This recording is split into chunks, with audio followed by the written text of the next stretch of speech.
Empaths are people who naturally absorb the emotional states of others. They are intuitive, sensitive, and often deeply attuned to the feelings and needs of those around them. Their presence can bring calmness, healing, and insight to the people in their environment. But despite these positive qualities, empaths often find themselves in relationships with individuals who drain their energy, take advantage of their kindness, or even seem to resent them. This phenomenon raises a deep psychological question. Why would people be drawn to the warmth and sensitivity of empaths, yet secretly feel bitterness or hostility toward them? To understand this contradiction, we need to explore some ideas rooted in depth psychology, particularly the theories of Carl Jung. Jung proposed that every human has a conscious personality, which is the part we show to the world, and an unconscious side which contains traits, emotions, and desires that we suppress or deny. He referred to this unconscious aspect as the shadow. The shadow is not inherently bad, but it includes all the parts of ourselves we do not want to acknowledge, such as jealousy, insecurity, anger, or inferiority. When a person encounters someone who embodies qualities they have repressed or lack, it can trigger an unconscious emotional reaction. This reaction may not be rational or even noticeable on the surface. For example, someone who has learned to suppress their vulnerability might feel discomfort or irritation in the presence of an empath who is openly compassionate and emotionally present. At a conscious level, they may admire the empath, feel drawn to their sensitivity, and even seek comfort in their presence. But at a deeper level, this same person may also feel envy or shame, because the empath represents something they have lost or denied in themselves. This internal conflict is at the heart of why empaths often attract people who secretly resent them. The empath, by being genuine and emotionally open, unintentionally mirrors what others avoid within themselves. Their kindness can make others feel guilty about their own harshness. Their intuition can make others feel exposed or vulnerable. Their peaceful presence can make others more aware of their own inner chaos. These reactions are usually not conscious. The person who resents the empath may not understand why they feel agitated or critical. They may project blame, undermine the empath subtly, or find ways to make the empath feel responsible for the emotional tension in the relationship. Jung called this dynamic projection. When someone projects parts of their unconscious onto others, they often attribute their own unwanted traits to the other person. In the case of empaths, they may be accused of being overly emotional, needy, or weak.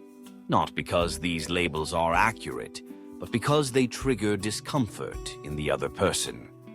Over time, this can lead to subtle emotional manipulation, passive-aggressive behavior, or emotional withdrawal, which the empath absorbs and tries to fix, often at great personal cost. There's also a social aspect to this.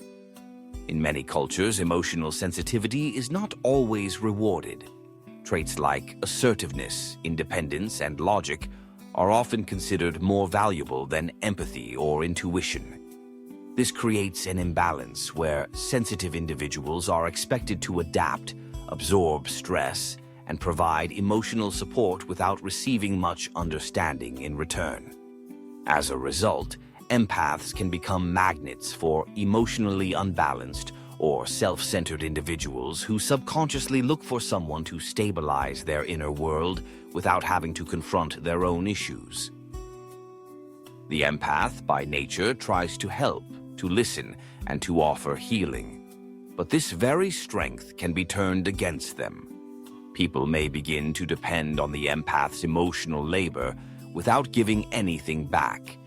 And when the empath starts to feel overwhelmed or sets boundaries, they may be accused of being selfish or uncaring. This reversal of roles happens because the person who resents the empath's light does not want to confront their own shadow. Instead, they attempt to drag the empath into their emotional world to avoid self-awareness.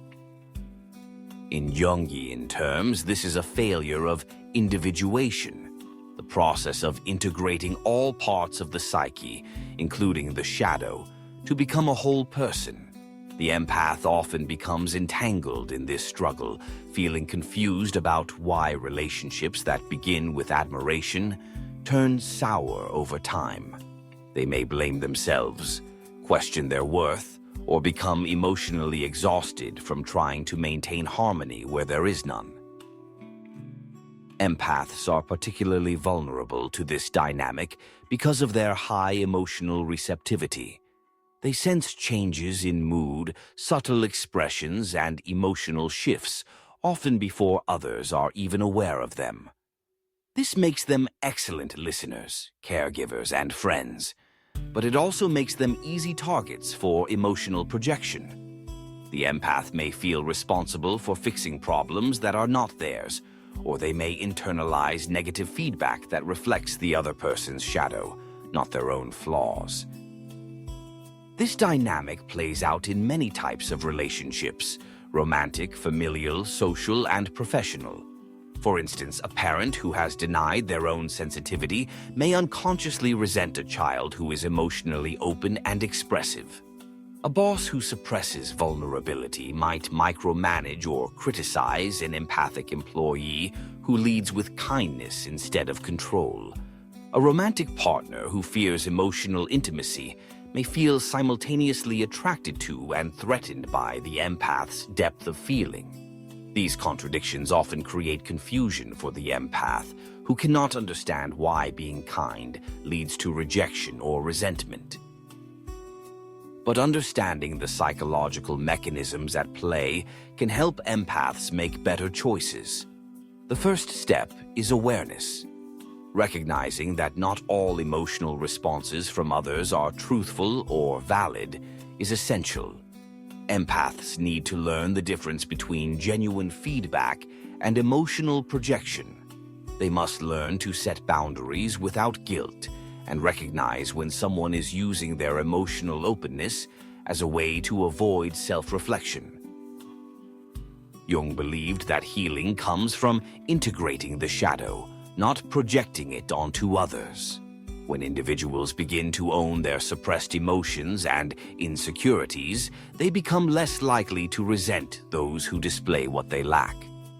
In the same way, empaths who understand their own patterns can stop absorbing emotions that are not theirs to carry. They can choose relationships where emotional exchange is mutual rather than one-sided. It's also important for empaths to accept that not everyone will be able to value their light. Some people will misunderstand, misuse, or even attack what they don't understand in themselves. This is not a reflection of the empath's worth, but a reflection of the other person's psychological development. The more an empath learns to differentiate between empathy and emotional over-responsibility, the more they can preserve their energy and direct their gifts toward those who genuinely appreciate them. This doesn't mean becoming cold or distant.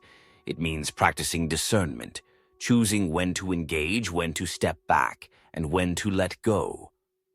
Being kind does not require sacrificing oneself. Emotional depth should not come at the cost of emotional exhaustion, and carrying the weight of someone else's unresolved shadow only delays their growth and drains the empath's vitality. In many ways, Carl Jung's insights into the psyche offer empaths a map out of confusion. They show that the emotional reactions people have to others often reveal more about their inner conflicts than the person they react to. Jung once said, "Everything that irritates us about others can lead us to an understanding of ourselves." For empaths, this insight is especially relevant. When others are irritated by their light, it is often because they have dimmed their own. Empaths are not responsible for fixing people who choose not to see themselves, but they are responsible for protecting their own energy and nurturing their inner balance. When they learn to recognize projection, set limits, and honor their emotional boundaries, they stop attracting relationships based on unhealed wounds. Instead, they begin to connect with others who respect their sensitivity, value their insight, and walk alongside them with self-awareness and mutual care. In a world where emotional repression is common, being an empath is not a weakness. It's a kind of quiet strength. But like any strength, it needs guidance, protection, and understanding. The light empaths carry is not meant to be hidden or dimmed to make others comfortable. It is meant to illuminate what is real, for themselves and for those who are willing to grow with them.